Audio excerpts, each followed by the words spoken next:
Hello, hello, hello. Today is going to be one of those super dirty days. It's shed season, as everybody knows, and for that, we get a lot of deadheads that show up. Today, I'm going to work on a domestic deadhead that was dehydrated, and I've been soaking it in this barrel behind me for 5 days, and I'm just not looking forward to the stink. But I got to deal with it, so that's it. Here we go. Wind. Oh. Yeah.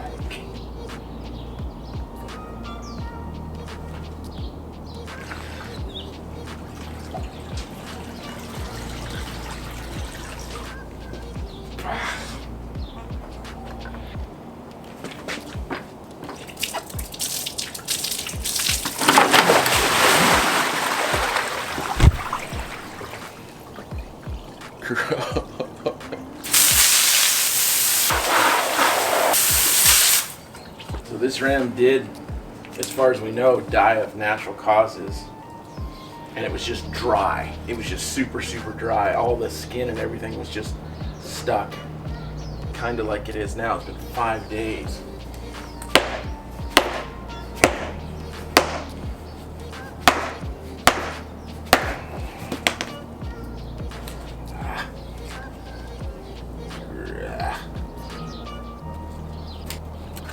The key to getting rid of the stink is once you get it clean, then it has to dry really good. If you get it dry and that bone smells so bad, I use a product called Whitebone. Y'all have heard me talk about it before.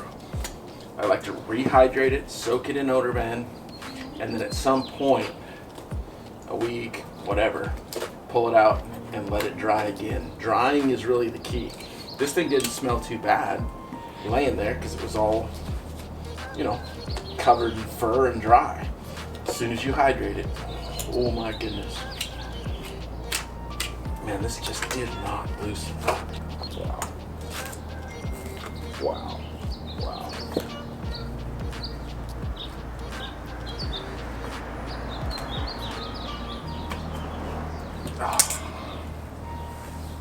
That's called the rotten skinning method right there.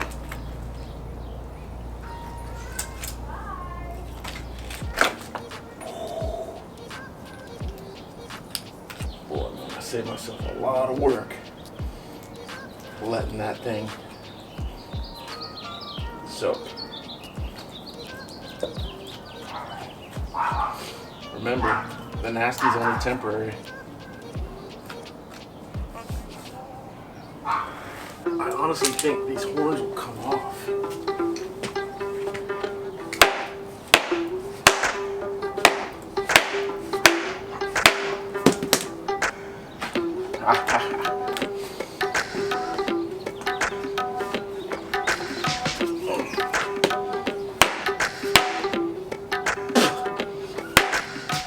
Did you guys hear that in there? Oh yeah, that was a face full of deadhead juice. There is nothing more disgusting in my book than that. So you know the rule. Get off as much meat and tissue as you can. If you can't get those horns off doing what I did here, then boil them, smack them, and then we're gonna cut those horn cores short and put everything down in the pot and bring it to a boil. Stink is temporary, stink is temporary, stinks.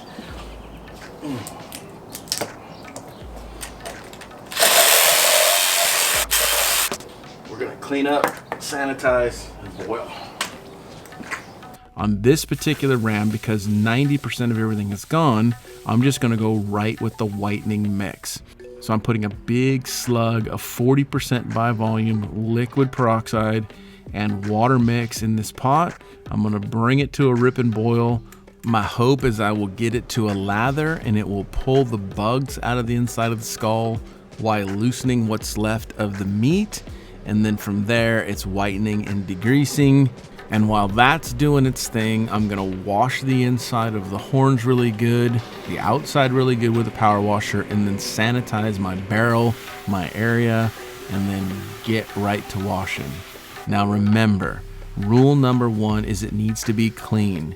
You want to take your power washer, whatever power washer you have, and spray into every hole and every orifice. Anywhere there's meat or tissue, make it go away. Let's get to washing.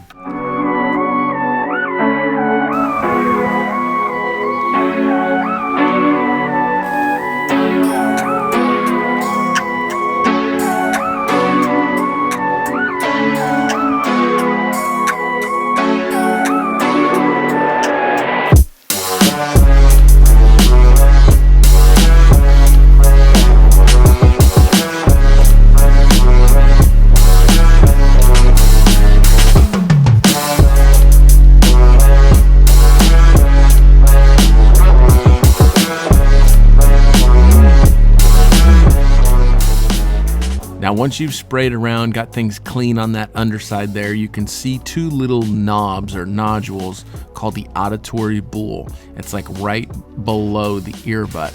I take a screwdriver, pop those out, and then I make a nice clean hole with a little wafer bit. Helps release any of the brain that's caught in there, any excess tissue, a real nice, easy way to wash, and then I get right back after it. Once it's clean and free of crud, I put it back down in that whitening mix, let her boil 3, 4, 5 minutes, pull it out, rinse it, and let it dry.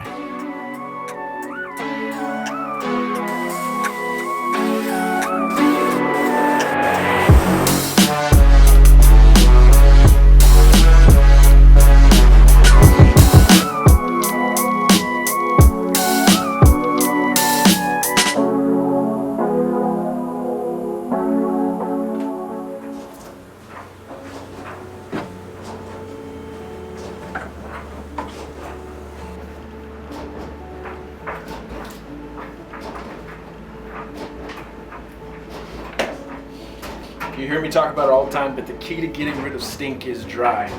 That's critical. You've seen the drying rack a bunch. That's just a boot dryer that I found on Amazon. I made like a little manifold, and then I hang the sheath of the horn over it, and it just blows kind of warm, dry air in there, and it dries everything out. You can see how the sun has just really beat these up. See the cracks, all the splitting. So the horn is made of keratin, or keratin, however you want to say it, similar to our fingernail. It's proteins and fats, and it will just, in time in the sun, drip just like a candle.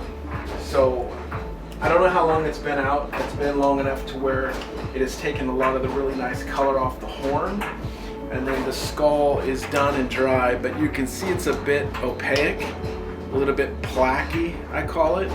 And that's just staining from oils, staining from not getting clean. I hit this really hard with that chemical too, but that's it. It's as good as it's gonna get. It smells funky. Not bad funky, just you knew it was in there. I think the mop and glow would deal with that. So I'm just gonna slide everything back together. I'm just gonna check a dry fit. Bitchin'. It's a big old ram, and I'm gonna screw these in place just in case anything ever happened with this being a deadhead. I'm just gonna screw them in place. You won't see them, and then if a critter got in there of some sort, a bug or a gnat or whatever, you could unscrew them and pull them apart. So I'm gonna do that now. Then we're gonna mop and glow it. I'm gonna let it dry really good. Give it the sniff test, and I think that's gonna overcome any of our issues. We'll take a look at it in the sunlight. All right, we're gonna finish her up right here on the tailgate in the front yard. This ram is all done. It's dry.